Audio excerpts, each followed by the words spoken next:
let's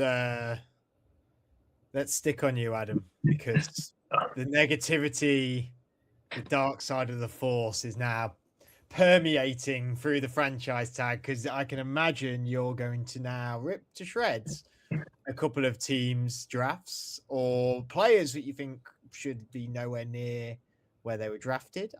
You always got a pocket full of I know exactly where he'll go. Do you? Yeah, well, do tell.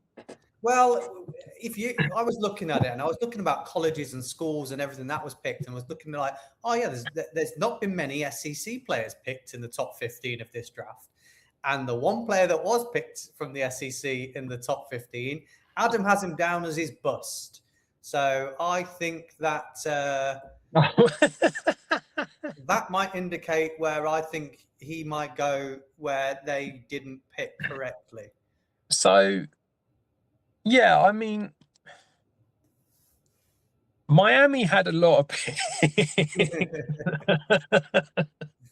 Miami did have a lot of picks, but I didn't think they had that bad a draft, really, to be honest. It's just that one pick I thought you would have that one pick, the Caden Proctor pick, I do think has got a kind of disaster written all over it. But I like Chris Johnson. I would point out that his mentor is JC Latham, who's not. I don't care. He's too big.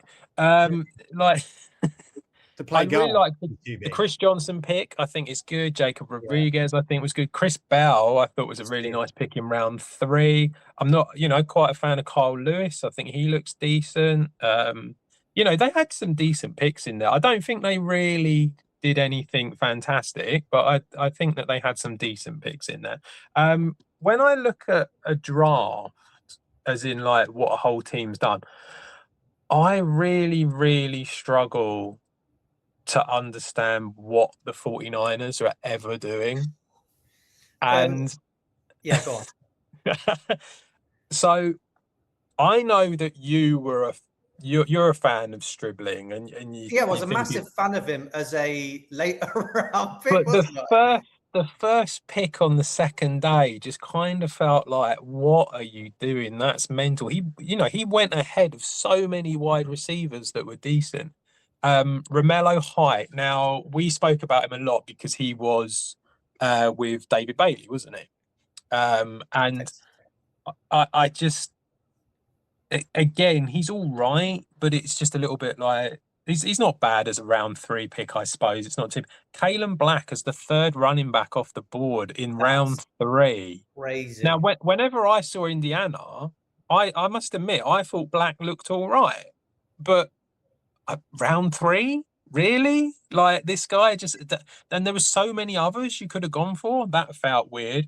I would say that San Francisco have a pretty good track record with their running backs, though, is the only thing. Do they? San Francisco, they literally plug in and play, and that running back's amazing every time. I mean, I would argue it's system potentially. Okay, no, that's fine. That's fine if you want to go down that route. Why are you taking one in round 3 then? I can't answer that question. Okay.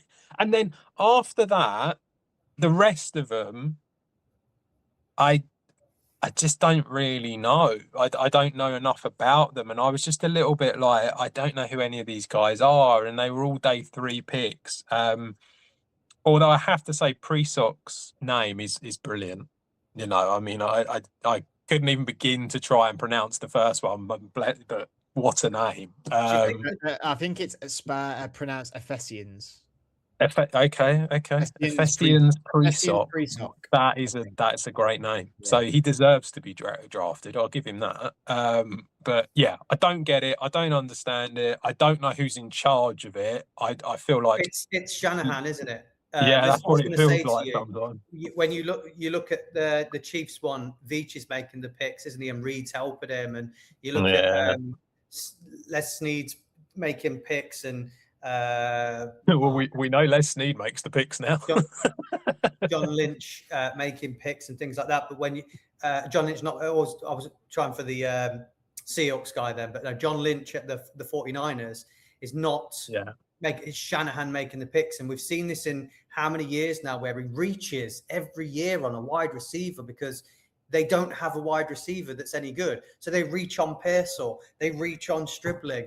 Nothing against the talent. Pearsall's a very good wide receiver, but was he as good as where they picked him? Stribling, again, I was high on him. Bounced around a few schools, but no one had him as basically a round one pick. That essentially isn't it? But like the player, but that I think it's a reach. You know, was anybody taking him prior to their next pick? I don't know.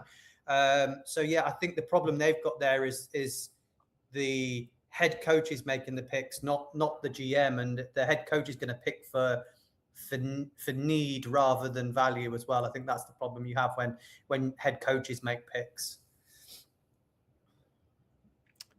Let's stick on a little bit of a topic that you're saying there, because it's been either liked or severely disliked, is the Ty Simpson pick by the Rams at 13. Where do you two sit on that? Like, Andrew, you I know what you I know. I feel like I know what you feel, Andrew, which is, yes, it makes complete sense, but you're in win now. Like, right, I get it, but I felt the whole of the Rams draft doesn't help them in 2026 at all. You know, they're very much 2026. We're going to win. We need to win the Super Bowl. We are the favorites. So let's take a backup quarterback that we won't play for 2026 at all. And let's take a tight end with our next pick, who's the replacement to Higbee when Higbee's done.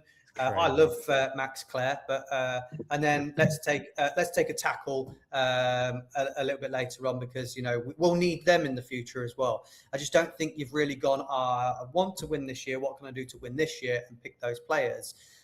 Instead, they're looking to build for, you know, what's Tyson. We're talking about Ty Simpson mainly here. He's with Stafford signed a new contract. He's probably got 2 to 3 years left in him. So Ty Simpson's not going to come in till year 4. We don't know if he's really any good. We haven't really seen much of him. You know, he was a backup to Jalen Milroe, to Bryce Young, to some people that are already in the NFL, but we don't know Ty Simpson's good. And I've heard this narrative, and Adam has said it. Oh, it's the Packers ethos. It's what the Packers do. No, it's not what the Packers do, because the Packers picked a quarterback at 24, 26, back end of the first, that had really, really high upside in traits. You know, he had that big arm, he had the mobility, you know, the traits were there, and they thought, let's get this player in and develop him.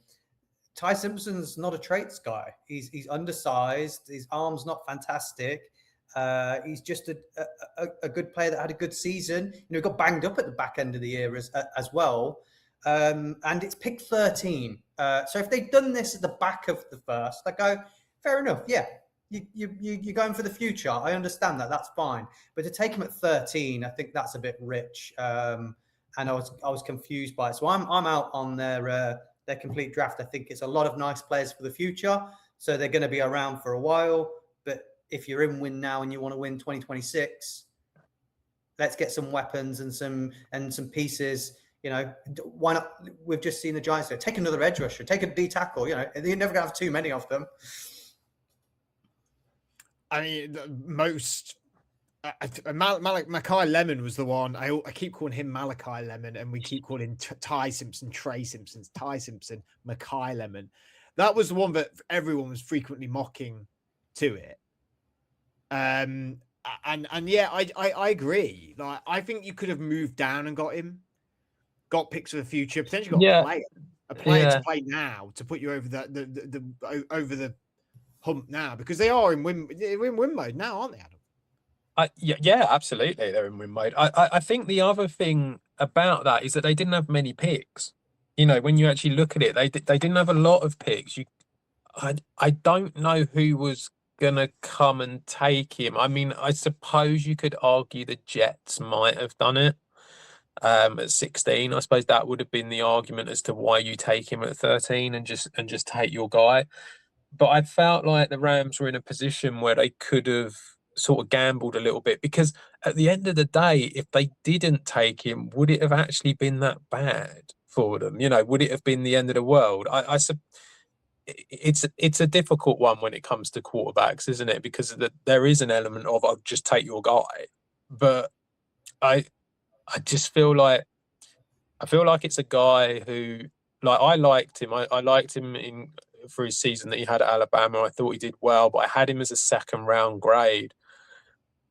I could understand why a team would come up in the second round to get the 5th year and have him at the back of the first. I could completely understand that. But to take him as, like, to basically just go, we don't care, we're taking our guy, this is it, and not even try and trade back a little bit and try and push it a bit and maybe get a few more picks, because I think, was it like 5 picks they had? Like, it just kind of felt like they could have done that, and they could have sort of got themselves a bit more out of this draft by doing it. And do I see him being the guy in, say, like, you know, I assume the argument is that they're going to do a sort of like a Green Bay Jordan Love style thing where Matthew Stafford will play for at least the next 2 seasons and Simpson will learn and develop and then come in after. I just don't know if I see him having that sort of skill set to be able to be incredibly successful at the NFL, which is why I always comped him to Mac Jones, and it kind of feels like that's what he's going to be. Yeah, I also think if you're the Rams, what did you do last time? You had Jared Goff, and you went, no, we want to win.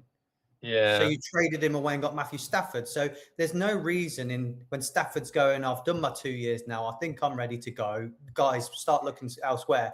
Maybe there'll be a Mac Jones on the board. Maybe there'll be.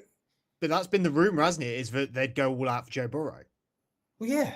But I to be honest with you, after the offseason the Bengals have had with what they've done, they might win the AFC North. They might go really far this year. It's just, what do we see from it? And so, yeah, I get where you're coming from with that. And sorry, Andrew, I sort of interrupted you, but it's no, that's what I'm saying. Yeah, they could buy someone, or they could have someone as the backup. You know, they've had other players come and be the backup there, and then go on to do good things at other teams. You know, you could have a Mac Jones. You know, where's Mac Jones next year? Equally, could be on the Rams if the Rams push for him and say, "Look, you're the heir apparent to Stafford." Then you know you could get him next year. He's a free agent next year, I think, isn't he? So. They're also Mac Jones is still on the 49ers. Yeah, he's got a year left, hasn't he? Yeah. They said they wanted to keep him. I was like dead sure he'd get traded. But the Rams are also an organisation that are very happy to go all in and spend picks in the same way as keep picks and draft players. So they're very happy to go either way when they need to, which is obviously a good thing to be flexible. So you just sort of think to yourself, well, if that's the case, why do this? You don't have to do this now. It just felt like it was I wouldn't say, I don't know, it's difficult because it's a quarterback, but it feels like for the talent that this quarterback is going to give you, it is a reach to go and take him at the 13th spot when you didn't need to do that. And what you could have done is you either could have just gone, we're not going to go for that now, we're going to go for something else to help us now, or you start trading back, picking up more picks, and then sort of taking him a little bit later, you know, in the back of the first round. I think they could have done either of them things. Instead, they went for the safe option, which was just to take him, and it just kind of felt a little bit off. I think Freddie Steelers actually did the right thing, and Drew Aller, the traits guy behind Roger, you know, that Drew Aller looks like an NFL quarterback, you know, in terms of height, weight, arm, you know, mobility, traits is everything. He just needs to improve some mechanics and some accuracy and some reading of the field. And if you can learn that, you could learn that from a Stafford, you can learn that from a Rodgers. And I love that pick for you, Fred, because I think he, out of all of them, if he can make the next step, he for me is an NFL quarterback. Whereas I think Ty Simpson's already probably at his ceiling, really. I'm not sure what there is more to come from. I think he's just a nice quarterback. Need to get Rodgers in the building first before we do anything. Bloody hell. It's still a disaster.